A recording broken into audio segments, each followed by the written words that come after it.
सभी मसीही भाई बहनों को यीशु के नाम में शालोम, प्रेज द लॉर्ड, जय मसीह की। यीशु द सेवियर मिनिस्ट्री और प्रभु यीशु मसीह में आपका भाई जेम्स आप सभी का इस बाइबल अध्ययन कार्यक्रम में एक बार फिर से बहुत बहुत स्वागत और परमेश्वर का धन्यवाद करते हैं। हम अध्ययन कर रहे हैं इफिसियों के नाम पौलुस प्रेरित की पत्रिका और एक छोटी सी प्रार्थना के साथ आज के अध्ययन को हम शुरू करेंगे। हालेलुया, धन्यवाद पिता परमेश्वर, धन्यवाद आपके अद्भुत रीति वाले प्रेम के लिए जो आपने अपने इकलौते पुत्र को देकर हम सभी पर प्रकट किया। धन्यवाद करते महान पिता परमेश्वर आपके अनुग्रह, आपके महान प्रेम, आपकी तमाम आशीषों के लिए। धन्यवाद करते पिता परमेश्वर इस बाइबल अध्ययन कार्यक्रम के लिए जिससे हम आत्मिक रूप से आशीषित हो रहे हैं। होने दीजिए महान पिता परमेश्वर, जब आज ये अध्ययन हम कर रहे हैं पवित्र आत्मा हमारी अगुवाई करे, सहायता करे, मदद करे, सत्य वचनों को सत्य रीति से सिखाए ताकि हम परमेश्वर आपके ग्रहणी योग्य बनने पाए। पिता परमेश्वर होने दीजिए महान पिता परमेश्वर, इस सारी व्यवस्थाओं को, रिकॉर्डिंग किए जाने को, वचन समझने और समझाए जाने को, हर एक बात को पिता हम आपके जोरावर हाथों में सौंपते हैं। आप हमारी मदद और अगुवाई कीजिए। सारा आदर देते हैं, सारी महिमा देते हैं और इस प्रार्थना को यीशु के सामर्थी नाम में मांगते हैं, आमीन। मेरे प्यारे भाई बहनों, अब तक हमने इफिसियों की पत्री में उसका 5वां अध्याय कंप्लीट कर लिया था। अब समय है कि हम उसके आखिरी अध्याय यानी 6ठे अध्याय के पहले वचन से आगे का अध्ययन शुरू करें। यहां पर हम पहले वचन से लेकर जब 4थे वचन तक पढ़ते हैं तो यहां पर पौलुस ने माता पिता और उनके संतानों के बीच में जो संबंध है उसके विषय में पौलुस ने लिखा है। यहां पौलुस लिखते हैं, हे बालकों, प्रभु में अपने माता पिता के आज्ञाकारी बनो, क्योंकि यह उचित है। अपनी माता और पिता का आदर कर, यह पहली आज्ञा है जिसके साथ प्रतिज्ञा भी है कि तेरा भला हो और तू धरती पर बहुत दिन जीवित रहे। 4थे वचन में पौलुस कहते हैं माता पिता के विषय में, हे बच्चे वालों, अपने बच्चों को रिस ना दिलाओ परंतु प्रभु की शिक्षा और चेतावनी देते हुए उनका पालन पोषण करो। यहां पर पौलुस कहते हैं मसीही विश्वासियों के लिए कि जो मसीही विश्वासी जवान हैं वो अपने माता पिता के आज्ञाकारी बने, क्योंकि यही उचित है। क्योंकि परमेश्वर ने 10 हुक्मों में, जब परमेश्वर ने इजरायलियों को 10 हुक्म दिए थे तो उनमें से जो 4 हुक्म थे, जो पहले 4 हुक्म थे, परमेश्वर ने वो अपने लिए रखे थे। और उसके बाद का जो हुक्म 5वां हुक्म है, परमेश्वर ने दिया है कि अपने माता पिता का आदर करना। और उसके बाद के जो 4 हुक्म हैं या आदेश हैं वो मनुष्यों के पर्सनल जीवन के लिए हैं, उनके पर्सनल व्यवहार के लिए हैं। तो यहां पर हम देखते हैं कि परमेश्वर ने माता पिता का जो सम्मान है अपने बाद रखा है। पहले उसने अपने विषय में हुक्म दिए, फिर सबसे बाद में उसके बाद में सबसे पहले माता पिता का उसने आदर करने के लिए हुक्म दिया, बाद में फिर उसने व्यवहार के लिए हुक्म दिए हैं। तो यहां पर हम देखते हैं कि परमेश्वर ने अपने बाद इस धरती पर यदि किसी को सम्मान योग्य बताया है तो वो आपके और मेरे माता पिता हैं। और पौलुस यही बात यहां पर कह रहे हैं कि मसीही विश्वासियों को अपने माता पिता का आज्ञाकारी बनना है, क्योंकि यही उचित है। क्योंकि अपनी माता और पिता का आदर करने से जो ये आज्ञा हमें मिली है उसके साथ एक प्रतिज्ञा भी मिली है। जब हम निर्गमन की पुस्तक उसके 20वें अध्याय और उसके 12वें वचन को पढ़ते हैं जहां पर ये आज्ञा दी गई है, वहां पर लिखा है, तू अपने माता और अपनी पिता का आदर करना, जिससे जो देश तेरा परमेश्वर यहोवा तुझे देता है उसमें तू बहुत दिन तक रहने पाएगा। तो यहां पर हम देखते हैं कि परमेश्वर ने यह साफ कर दिया है कि माता पिताओं की जो प्रार्थनाएं हैं, माता पिताओं की जो दुआएं हैं, उनका होना किसी भी मनुष्य के लिए बहुत जरूरी है। क्योंकि यदि माता पिता हमेशा कोसते रहेंगे, माता पिता को अगर यदि दुख होगा तो यकीनन हमारा ये धरती का जीवन जो है वो हमेशा कांटों भरा रहेगा और यकीनन हम अपने जीवन को पूरी रीति से जो परमेश्वर ने हमें यहां इस धरती पे दिया है वो हम जी नहीं पाएंगे। तो माता पिता का आदर करने से एक प्रतिज्ञा भी साथ में यहां जुड़ी हुई है। यह प्रतिज्ञा परमेश्वर ने दी है कि जो अपने माता पिता का आदर करेगा वो इस धरती पर उनकी प्रार्थनाओं के द्वारा, उनकी आशीषों के द्वारा, उनकी दुआओं के द्वारा वो इस धरती पर बहुत सारी बुरी चीजों से बचा रहेगा।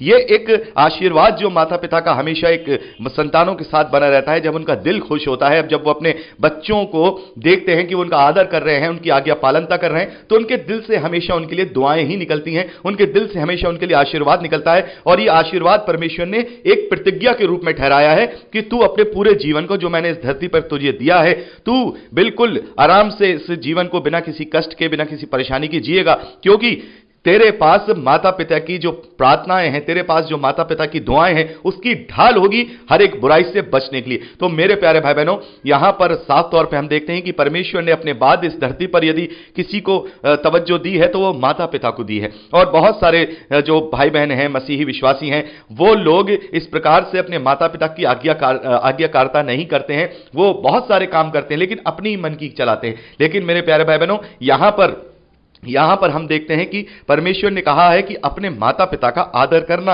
यहां पर परमेश्वर ने यह नहीं कहा है कि अपने अच्छे माता पिता का आदर करना। अच्छे हों चाहे वो बुरे हों, जैसे भी हों, लेकिन वो माता पिता हैं। उन्होंने अपनी जिम्मेदारी को निभाया है। हमें बचपन से लेकर जब से हम पैदा हुए और जब तक हम अपने काबिल नहीं हो गए, तब तक उन्होंने हमें संभाला है। हमारी तमाम गलतियों को उन्होंने क्षमा किया है, हमारी तमाम तरीके से हिमायत करी है। हमारे लिए अपने आप को पूरी तरह से उन्होंने इस धरती पर बहुत मेहनत की है। हमारे लिए सब कुछ, हमारे लिए ही, अपनी संतानों के लिए ही माता पिता करते हैं। तो यह समय होता है कि जब हम अपने पैरों पे खड़े हो जाएं तो हमें भी अपने माता पिता का आदर करना है। हमें वो ऋण इस धरती पर ही चुकाना है। और जब हम ये करेंगे तो उसमें भी हमारा ही फायदा है, क्योंकि उसमें परमेश्वर ने एक प्रतिज्ञा जोड़ दी है कि जो अपने माता पिता का आदर करेगा, उनकी आज्ञाकारिता में रहेगा, वो अपने दिनों को पूरा जी पाएगा और बिल्कुल पूरी सुरक्षा के साथ। क्योंकि उसके साथ सबसे बड़ी सुरक्षा, परमेश्वर की प्रतिज्ञा उसके साथ जुड़ी है कि यदि मैं और आप अपने माता पिता का आदर करेंगे, उनकी आज्ञा पालनता करेंगे, तो उनकी जो आशीर्वाद है, उनका जो दुआएं हैं, उनकी जो प्रार्थना है, वो हमेशा हमारे इस जीवन में, जो इस धरती वाला जीवन है, बहुत सारी बुराइयों के लिए हमेशा वो ढाल बना रहेगा। हम बहुत सारी चीजों से उससे बचे रहेंगे। यह परमेश्वर की प्रतिज्ञा हर एक मनुष्य के साथ जो अपने माता पिता के आदर करता है, उसके साथ ये जुड़ी हुई है। ये 5वीं आज्ञा परमेश्वर ने अपनी 10 आज्ञाओं में से दी है कि तू अपने माता और अपने पिता और अपनी माता का आदर करना, जिससे जो देश तेरा परमेश्वर यहोवा तुझे देता है, यानी कि जो इज़राइल का देश उन्हें मिला है, परमेश्वर कहता है कि उसमें तू बहुत दिन तक रहने पाएगा, तू उसमें आशीषित होने पाएगा, तेरा जीवन आशीषित होने पाएगा। तो यहां पर पौलुस कहते हैं कि अपने माता पिता का आदर करना। तो पौलुस ने बहुत सारी अपनी पत्रियों में इस प्रकार का जो व्यवहारिक जीवन है मसीही विश्वासियों का, वो यहां हमें बताया है कि हमें कैसे, किसके साथ कैसा व्यवहार करना है, माता पिता के साथ कैसा व्यवहार करना है, पति और पत्नियों ने आपस में कैसा व्यवहार करना है, बच्चों के साथ कैसा व्यवहार करना है। यह भी पौलुस ने यहां पे लिख दिया है। 4थे वचन में हम पढ़ते हैं, हे बच्चे वालों, यानी माता पिताओं के लिए लिखा है, हे बच्चे वालों, अपने बच्चों को रिश्त न दिलाओ, परंतु प्रभु की शिक्षा और चेतावनी देते हुए उनका पालन पोषण करो। तो यहां पर हम देखते हैं बहुत सारे माता पिता ऐसे हैं जो अपने इस अधिकार का बहुत ज्यादा जो है दबाव डाल करके अपना अधिकार उन पर डालना चाहते हैं, माता पिता जो हैं अपने बच्चों पर। तो यहां पर बाइबल की शिक्षाएं, जो परमेश्वर की शिक्षाएं हैं, ये ऐसी शिक्षाएं हैं जो सभी के साथ न्यायपूर्वक बात करती हैं। तो यहां पर पौलुस कह रहे हैं कि माता पिताओं को भी चाहिए कि वो अपने बच्चों को ग्रस्त न दिलाएं, उनके पीछे ना पड़ जाएं। बहुत सारे माँ बापों को मैं देखता हूं कि वो अपने बच्चों को कॉन्फिडेंस में नहीं लेते हैं। पहले तो वो शुरुआत से उनके मन में वचन नहीं डालते हैं, बचपन से ही उनको वचन में बढ़ाते नहीं है, लेकिन जब वो वचन से दूर हो जाते हैं और जब वो उनकी आज्ञा पालनता में नहीं रहते हैं, तब उनको बड़ी गुस्सा आती है और उनके ऊपर वो रिस्क दिलाते हैं। उन्हें हर एक बात में रोक टोक करना, हर एक चीज में नहीं।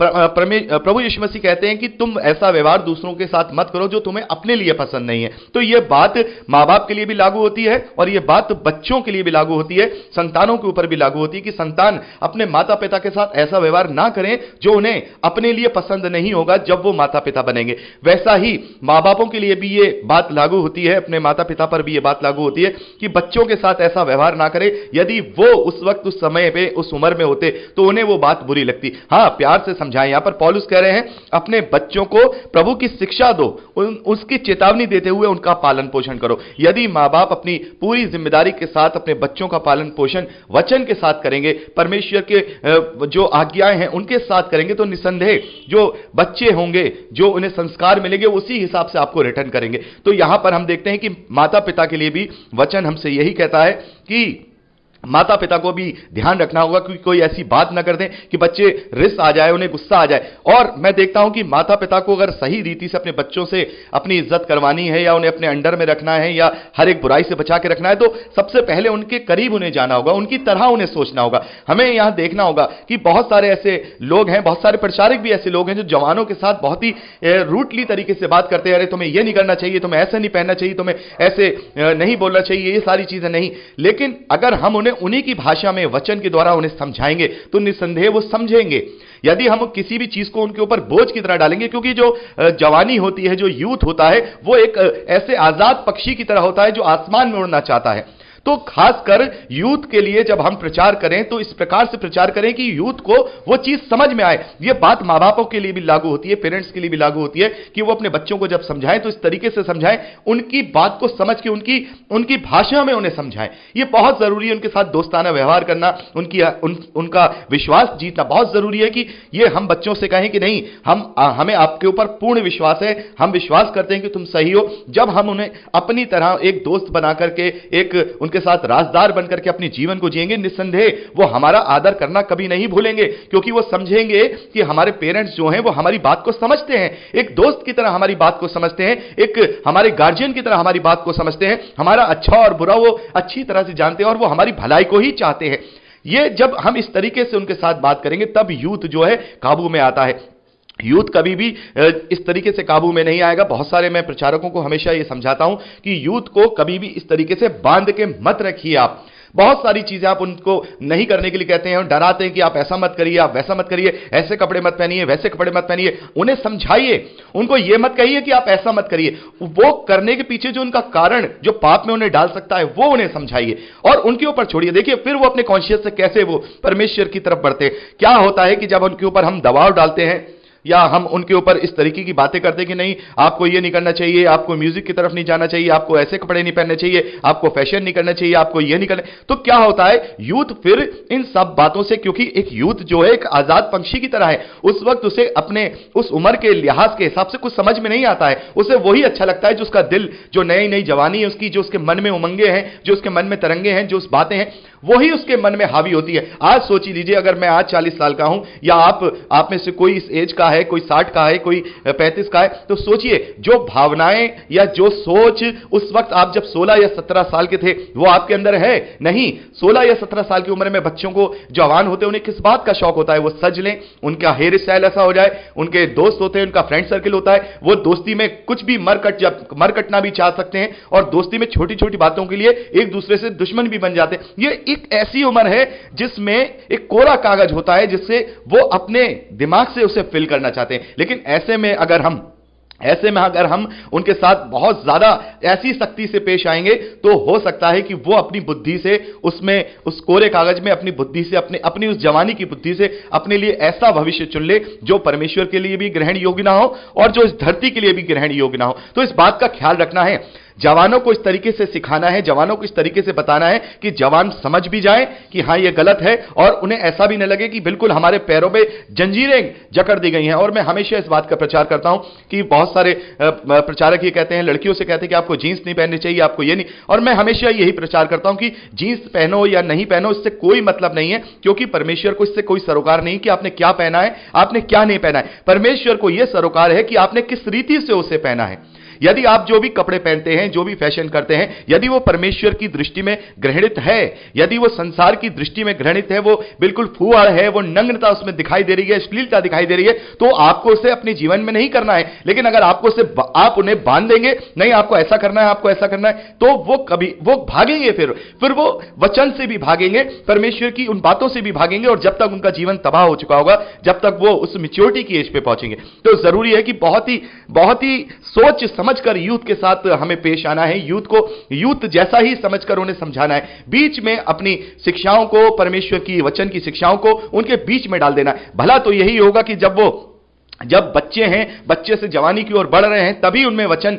पिरो दिया जाए, तभी उनको वचन के द्वारा बढ़ाया जाए। तो इससे क्या होता है, फिर हमें उन्हें ज्यादा समझाने की जरूरत नहीं रहती है, बल्कि वो अपने आप से अपना फैसला करते हैं, वचन के द्वारा अपने जीवन को जीते हैं। ये मां बाप की ही गलती है कि उनका जो पालन पोषण है वो वचन के द्वारा नहीं करते। पौलुस यहां पे साफ तौर पे कह रहे हैं, परंतु प्रभु की शिक्षा और चेतावनी देते हुए उनका पालन पोषण करो। प्रभु की शिक्षाओं के साथ चेतावनी देते हुए, उन्हें आगे के लिए बताते हुए, उनका अपना एक्सपीरियंस उन्हें शेयर करते हो कि देखिए मैं जब आपकी उम्र में था तो मैं भी ऐसे सोचता था। अपना एक्सपीरियंस उन्हें शेयर कीजिए, उनके ऊपर अपनी बातों को थोपिए नहीं, उन्हें मौका दीजिए समझने का, उन्हें मौका दीजिए कि वो अपने जीवन को खुद समझ पाए, अच्छी और बुरी बात को वो समझने पाए, तो यकीनन वो वचन के अनुसार अपने जीवन को जिएंगे। अगर हम जबरदस्ती डंडे से या किसी चीज से अपनी बात को उनको थोपेंगे, विश्वास नहीं करेंगे, उन्हें हम रिस्क दिलाएंगे, तो याद रखिएगा हम अपने हाथों से अपने बच्चों को क्या कर देंगे, अपने आप से दूर कर देंगे। तो मेरे प्यारे भाई बहनों, यहां पर पौलुस ने दोनों ही बातों को बिल्कुल